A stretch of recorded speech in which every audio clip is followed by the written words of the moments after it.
Congress ಮುಸ್ಲಿಮರನ್ನ ಬಳಸ್ಕೊಳ್ಳಾಕತ್ತೈತಿ. Vote ಹಾಕಾಕ ಜಗಳ ಮಾಡ್ಸಕ ಮಾತ್ರ ಮುಸ್ಲಿಮರು ಬೇಕು ಈ ಸೆಕ್ಯುಲರ್ ಪಕ್ಷಗಳಿಗೆ. ವಿವಾದ ಹುಟ್ಟಿ ಹಾಕೋದು, ಹಿಂದೂ ಮುಸ್ಲಿಂ ತರೋದು, ಜಗಳ ಮಾಡಿಸೋದು ಇದನ್ನೇ ಮಾಡಿತ್ತು ಕಾಂಗ್ರೆಸ್ 60 ವರ್ಷ. 12 ವರ್ಷದಾಗ ಇದನ್ನೆಲ್ಲ ಒಂದ್ ಸ್ಟೇಜಿಗೆ ತಂದಿದ್ದು ಬಿಜೆಪಿ ಸರ್ಕಾರ. ಮುಸ್ಲಿಂ ಮುಖಂಡನಿಗೆ ಅರ್ಥ ಆಗಿದ್ದು ಮುಸ್ಲಿಂ ಸಮುದಾಯಕ್ಕೆ ಅರ್ಥ ಆಗ್ತೈತೇನು? ಕಾಂಗ್ರೆಸ್ ಪಕ್ಷ ಎಂತ ಪಕ್ಷ ಐತಿ ಅಂತ ಮುಸ್ಲಿಮರಿಗೂ ಗೊತ್ತಾಗತೈತಿ. ಬರೀ ಓಟ್ಗೋಸ್ಕರ ಮಾತ್ರ ಮುಸ್ಲಿಮರನ್ನ ತುಷ್ಟೀಕರಣ ಮಾಡ್ತಾರು ಅಂತ ಅಲ್ಲಿರೋ ಮಂದಿಗೆ ಎಲ್ಲಾ ರೀತಿಯಿಂದ ಅರ್ಥ ಆಗತೈತಿ. ಸಾಕ್ಷಿ ಸಮೇತವಾಗಿ ಕೂಡ ಅಲ್ಲಿನ ಮುಸ್ಲಿಂ ಮುಖಂಡರು ಮಾತಾಡಕತ್ತಾರ. ಸೆಕ್ಯುಲರ್ ಅಂತ ಹೇಳಿ ಮುಸ್ಲಿಮರ ಮೇಲೆ ಎಷ್ಟೆಲ್ಲ ಅನ್ಯಾಯ ಮಾಡ್ಯಾರು ಕಾಂಗ್ರೆಸ್ ಮತ್ತ ಸೆಕ್ಯುಲರ್ ಪಕ್ಷಗಳು ಅಂತ ಹೇಳಿ ಅವರು ಬಾಯಿ ಬಿಟ್ಟು ಮಾತಾಡಕತ್ತಾರ. ಕಾಂಗ್ರೆಸ್ ಮಾತಿಗೆ ಮರಳಾಗಿ ಮೋಸ ಹೋಗಬೇಡ್ರಿ ಅಂತ ಮುಸ್ಲಿಂ ಸಮುದಾಯಕ್ಕೆ ಬುದ್ಧಿ ಮಾತು ಹೇಳಕತ್ತಾರ. 50 ರಿಂದ 60 ವರ್ಷ ಕಾಂಗ್ರೆಸ್ ಏನ್ ಮಾಡ್ಲಿಲ್ಲೋ 10 ರಿಂದ 12 ವರ್ಷದಾಗ ಮೋದಿ ಅದನ್ನೆಲ್ಲ ಮಾಡ್ಯಾರ ಮುಸ್ಲಿಮರಿಗಾಗಿ. ಅದನ್ನ ಅರ್ಥ ಮಾಡ್ಕೋರಿ ಅಂತ ತಿಳಿ ಹೇಳಕತ್ತಾರ. ಹಿಂಗೆ ಹೇಳಿದ್ದು ಮುಸ್ಲಿಂ ಮುಖಂಡ ಮುಫ್ತಿ ನದೀಂ ಅನ್ಸಾರಿ. ಪ್ರತಿ ಒಂದರ ಬಗ್ಗೆ ಇವ್ರಿಗೆ ನಾಲೆಜ್ ಐತಿ. ಪ್ರತಿ ಒಂದನ್ನು ಬಿಡಿಸಿ ಹೇಳ್ತಾರ, ಅರ್ಥ ಮಾಡಿಸ್ತಾರ. ಅವ್ರು ಏನು ಹೇಳಿದ್ರು, ಯಾವ ಅರ್ಥದಾಗ ಹೇಳಿದ್ರು, ಅದರಿಂದ ಅವ್ರ ಮಾತಿದ ಅದು ಎಷ್ಟು ಮಂದಿ ಮೇಲೆ ಪರಿಣಾಮ ಬೀರ್ತೈತಿ ಗೊತ್ತಿಲ್ಲ. ಆದ್ರೆ ನಿಜವಾಗ್ಲೂ ಆ ಮನುಷ್ಯ ಹೇಳೋದೇನೈತಲ್ಲ 100% ಖರೆ ಐತ್ರಿ. ಅವ್ರು ಹೇಳ್ತಾರ, ಅಯೋಧ್ಯೆಯಿಂದ ಗೋಧ್ರಾ ಹತ್ಯಾಕಾಂಡದ ತನಕಾನುವೆ ಮುಸ್ಲಿಮ್ರು ಒಬ್ರ ಮೇಲೆ ದಾಳಿ ಮಾಡೋದು, ಮುಸ್ಲಿಮರೇ ಸಾಯೋದು, ಬೇರೆದವ್ರನ್ನ ಸಾಯಿಸೋದು ಬರೀ ಇದೇ ಆಯ್ತು. ಇದನ್ನ ಬಗೆಹರಿಸೋ ಕೆಲಸ ಕಾಂಗ್ರೆಸ್ ಯಾಕೆ ಮಾಡಲಿಲ್ಲ ಅಂತ ದೊಡ್ಡ ಪ್ರಶ್ನೆ ಕೇಳ್ತಾರೆ. आपको समझना ही पड़ेगा और सच बोलना और सच के साथ खड़ा होना पड़ेगा। कांग्रेस ने जानबूझकर किस्तों में उस अयोध्या को, जिस अयोध्या के नाम पर मेरठ, मलियाना, हाशिमपुरा, भागलपुर और कई बड़े दंगे हुए, यहां तक के गोधरा जो दंगा हुआ है वो भी राम भक्त अयोध्या से लौट रहे थे या अयोध्या शायद जा रहे थे साबरमती एक्सप्रेस से, यानी मुद्दा वो भी अयोध्या का था। 15 से 20 हजार मुसलमान काट मार दिए गए उस गुजरात में, मुद्दा अयोध्या था। सैकड़ों मारे काटे गए हाशिमपुरा में, मुद्दा अयोध्या था। हजारों भागलपुर में मारे गए, मुद्दा अयोध्या था। कांग्रेस अंधी थी, बहरी थी, गूंगी थी, लंगड़ी थी, क्या था? क्या मजबूरी थी कांग्रेस की कि इस मुद्दे को खत्म नहीं किया? अंतोगत्वा कांग्रेस खत्म हुई, भारतीय जनता पार्टी आई, मुद्दा खत्म हो गया। आपको तकलीफ जरूर होगी कि मस्जिद की जगह पर मंदिर बना दिया गया, लेकिन मुद्दा तो खत्म कर दिया गया।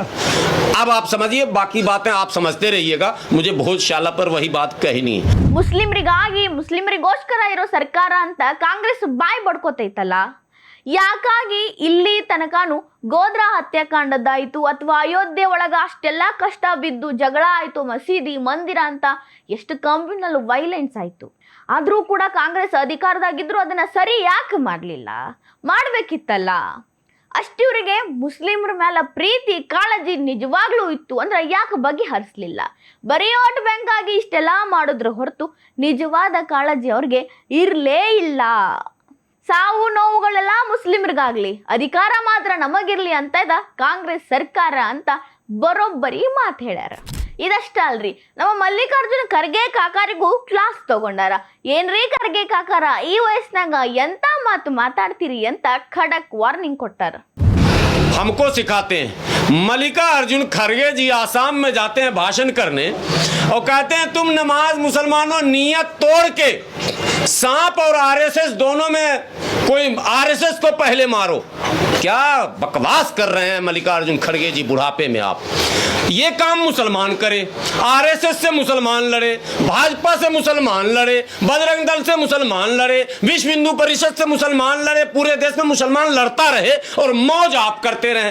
ऐसी राजनीति मुसलमान को कभी नहीं करनी चाहिए, ऐसी बेवकूफी मुसलमानों को कभी नहीं करनी चाहिए। अगर संकट देश पर है तो देश खड़ा होगा, संकट अगर मुसलमान पर होगा तो मुसलमान खड़ा होगा।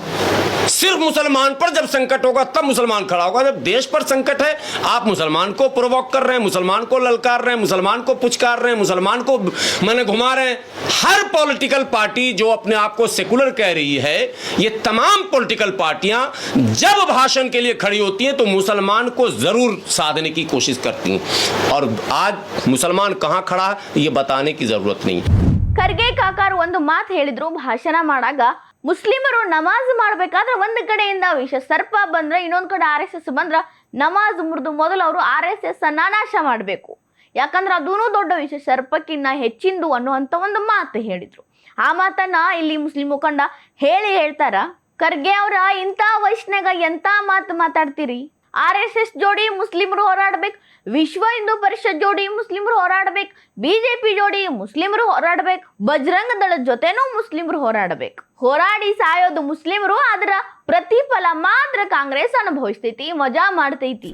ಯಾವಾಗಿಂದಾನು ಬರೀ ಇದ ನಡೆದೈತಿ. ಕಾಂಗ್ರೆಸ್ ಸೇರಿ ಸೆಕ್ಯುಲರ್ ಪಕ್ಷಗಳು ಎಲ್ಲವೂ ಕೂಡ ಬರೀ ಮುಸ್ಲಿಮರ ಕೈಯಿಂದ ಹೊಡೆದಾಡಿ ಬಡದಾಡಿಸಿ ಅದರ ಲಾಭವನ್ನ ಪಡ್ಕೊಂಡವು ಹೊರತು ಮುಸ್ಲಿಮರನ್ನ ಇಲ್ಲಿ ತನಕ ಯಾವ ಸ್ಟೇಜ್ ಒಳಗೆ ಇಟ್ಟಾರಂತ ಹೇಳ್ಬೇಕಾಗಿಲ್ಲ ಅಂತಾರ ಮುಸ್ಲಿಂ ಮುಖಂಡ. ಇದಷ್ಟ ಅಲ್ರಿ, ಮುಸ್ಲಿಮರನ್ನೇ ಮುಂದಿಟ್ಕೊಂಡು ಅದು ಎಷ್ಟು ಕರಾಮತ್ ಮಾಡಿದ್ರು, ಎಷ್ಟು ಕಸರತ್ತು ಮಾಡಿದ್ರು ಮೋದಿ ಸರ್ಕಾರ ಬರಲೇಬಾರ್ದು, ಮುಖ್ಯವಾಗಿ ಮೋದಿ ಮತ್ತೊಮ್ಮೆ ಪ್ರಧಾನಿ ಆಗ್ಲೇಬಾರ್ದು ಅಂತ ಎಷ್ಟೆಲ್ಲ ಮಾಡಿದ್ರು ಮತ್ತೆ ಮೋದಿ ಪ್ರಧಾನಿ ಆದ್ರು, तड़ियाका आगले इल्ला अंतर।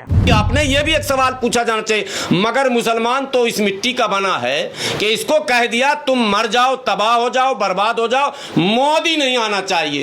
और जितने बोल रहा मोदी ने आना चाहिए उतने ही मोदी आते जा रहा। बंगाल में बोला नहीं आना चाहिए, वहाँ आ गए। आसाम में नहीं आना चाहिए। 38% मुस्लिम मतदाता हैं आसाम में, जब 38 वाले नहीं रोक पाए, 30% मुसलमान पश्चिम बंगाल में, 30% वाले नहीं रोक पाए, 20% वाले यूपी में वो न रोक पाए, 19% वाले बिहार में वो न रोक पाए। कहाँ रोक पाओगे पहले ये बताओ, क्यों रोकोगे? दोनों सवाल एक साथ, कहाँ रोकोगे, क्यों रोकोगे, मुद्दा क्या है तुम्हारा? अगर मंदिर मस्जिद के नाम पर राजनीति करने का आरोप भाजपा पर है वो है, अगर मगर नहीं है, मैं भी मानता हूँ है, तो फिर कांग्रेस इससे बड़ी कहां पर है? सपा इससे पीछे कहां है? आरजेडी इससे पीछे कहां है? बाकी पार्टियां इससे पीछे कहां है? किसकी हुकूमत में कोई एक ऐसे मुद्दे को फाइनल किया गया, वो मैं जानना चाहता हूं कि एक मुद्दा था, एक विवाद था, एक डिस्प्यूट था, फला की हुकूमत आई, उसने इसको खत्म कर दिया। एक उदाहरण दे दीजिए, मैं उसी पार्टी का गुलाम हो जाऊंगा। एक भी उदाहरण ऐसे नहीं है, सबने उलझाया, सबने हमें उलझा कर रखा। मैं तो धन्यवाद देता हूं भाजपा शासन को। मैं कहता हूं मोदी जी तो कुछ भी नहीं है, कभी कभी मैं कहता हूं कोई और योगी जी से भी खतरनाक आ जाते। जल्दी जल्दी खत्म करवाओ इस मुद्दे को। ಮುಸ್ಲಿಂ ಮೆಜಾರಿಟಿ ಇರುವಂತ ರಾಜ್ಯದಾಗ ಬಿಜೆಪಿ ಗೆದ್ದೈತಲ್ಲ, ಏನು ಯಾಕೆ ಮಾಡಕ್ಕಾಗ್ಲಿಲ್ಲ? ಮುಸ್ಲಿಮರ ಜನಸಂಖ್ಯೆ ಹೆಚ್ಚಿರೋ ಕಡೆನೆ ಕಾಂಗ್ರೆಸ್ ಗೆಲ್ಲಬೇಕು ಅಂತ ಮಸಲತ್ತು ಮಾಡಿದ್ರು ಕೂಡ ಗೆಲ್ಲಿಲ್ಲ. ಯಾಕೆ ಹೇಳ್ರಿ? ಯಾಕಂದ್ರ ಬಿಜೆಪಿ ಸರ್ಕಾರ ಮುಸ್ಲಿಮರಿಗೂ ಕೂಡ ಒಳ್ಳೆ ಕೆಲಸ ಮಾಡೈತಿ, ಹಿಂದೂಗಳಿಗೂ ಕೂಡ ಕೆಲಸ ಮಾಡೈತಿ ಅಂತಾರ. ವೆಸ್ಟ್ ಬೆಂಗಾಲ್ನಾಗ 30% ಮುಸ್ಲಿಂ ಮತದಾರರಿದ್ರು, ಯಾಕೆ ಬಿಜೆಪಿ ಗೆದ್ದಿತ್ತು? 28% ಮುಸ್ಲಿಮರಿದ್ರು ಅಸ್ಸಾಂ ಒಳಗ, ಬಿಜೆಪಿ ಗೆದ್ದಿತ್ತು.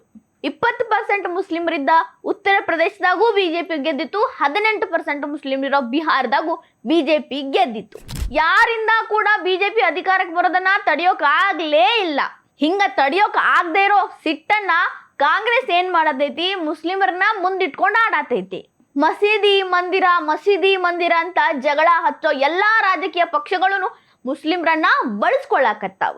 ಎಲ್ಲಿ ತನಕ ಕಾಂಗ್ರೆಸ್ ಎಲ್ಲಾ ವಿವಾದಗಳನ್ನ ಬಗೆಹರಿಸಲ್ದನ ಜಗಳ ನೋಡಿ ಮೋಜು ತಗೊಳತ್ತಿತ್ತೋ ಅದನ್ನೆಲ್ಲ ಮೋದಿ ಸರ್ಕಾರ ಬಂದ ಮೇಲೆ ಒಂದೊಂದನ್ನೇ ನಿವಾರಣೆ ಮಾಡತ್ತಾರ. ಮೋದಿ ಒಳ್ಳೆಯವರು ಅಂತ ನಾ ಹೇಳತ್ತಿಲ್ಲ, ಬಗೆಹರಿಸ್ಯಾರ ಅಂತ ಹೇಳಕತ್ತೀನಿ. ಕಾಂಗ್ರೆಸ್ ಸೆಕ್ಯುಲರ್ ಪಕ್ಷಗಳು ಏನ್ ಮಾಡ್ಲಿಲ್ವೋ ಅದನ್ನ ಮೋದಿ ಸರ್ಕಾರ ಮಾಡೈತಿ. ಸಮಾಜವಾದಿ, RJD ಆ ಪಕ್ಷ ಎಲ್ಲಾನು ಮಾಡಿದ್ದೇನು? ಮುಸ್ಲಿಮರನ್ನ ಬಳಸ್ಕೊಳ್ಳೋದು. ಸೆಕ್ಯುಲರ್ ಹೆಸರೊಳಗ ಮುಸ್ಲಿಮರನ್ನ ಹೊಡೆದಾಟಕ್ಕೆ ಹಚ್ಚೋದು, ಬಿಕಾರಿಯಾಗೇ ಇಡೋದು, ಎಜುಕೇಶನ್ ಇಂದ ವಂಚಿತರನ್ನಾಗಿ ಮಾಡೋದು, ಇದನ್ನೇ ಮಾಡ್ಯಾವ ನಮ್ಮ ಯೂಸ್ ತಗೊಂಡಾವ. ಆದ್ರ ಇಲ್ಲಿ ತನಕ ನಮ್ಮನ್ನ ಉದ್ಧಾರ ಮಾಡಿಲ್ಲ ಅಂತ ಮುಸ್ಲಿಂ ಮುಖಂಡ ಎಳೆಯಾಗಿ ಹೇಳಿದ್ರು ನೋಡ್ರಿ. ಒಬ್ಬ ಮುಸ್ಲಿಂ ಮುಖಂಡರಿಗೆ ಇಷ್ಟೆಲ್ಲ ಅರ್ಥ ಆಗೈತಿ. ಯಾವ ರೀತಿ ಕಾಂಗ್ರೆಸ್ ತನ್ನ ಗಾಳ ಹಾಕಿ ಮುಸ್ಲಿಮರನ್ನ ಬಳಸ್ಕೊಂತು ವೋಟ್ ಬ್ಯಾಂಕ್ ಆಗಿ ಅಂತ ಪ್ರತಿಯೊಂದು ಗೊತ್ತಾಗೈತಿ. ಬರೀ ಕಾಂಗ್ರೆಸ್ ಅಷ್ಟೇ ಅಲ್ರಿ, ಸೆಕ್ಯುಲರ್ ಪಕ್ಷಗಳು ಜಾತ್ಯತೀತ ಹೆಸರೊಳಗ ರಾಜಕೀಯ ಮಾಡೋ ಪಕ್ಷಗಳ ಬಂಡವಾಳವನ್ನು ಬಟಾ ಬಯಲು ಮಾಡಿದ್ರು ಇವರು.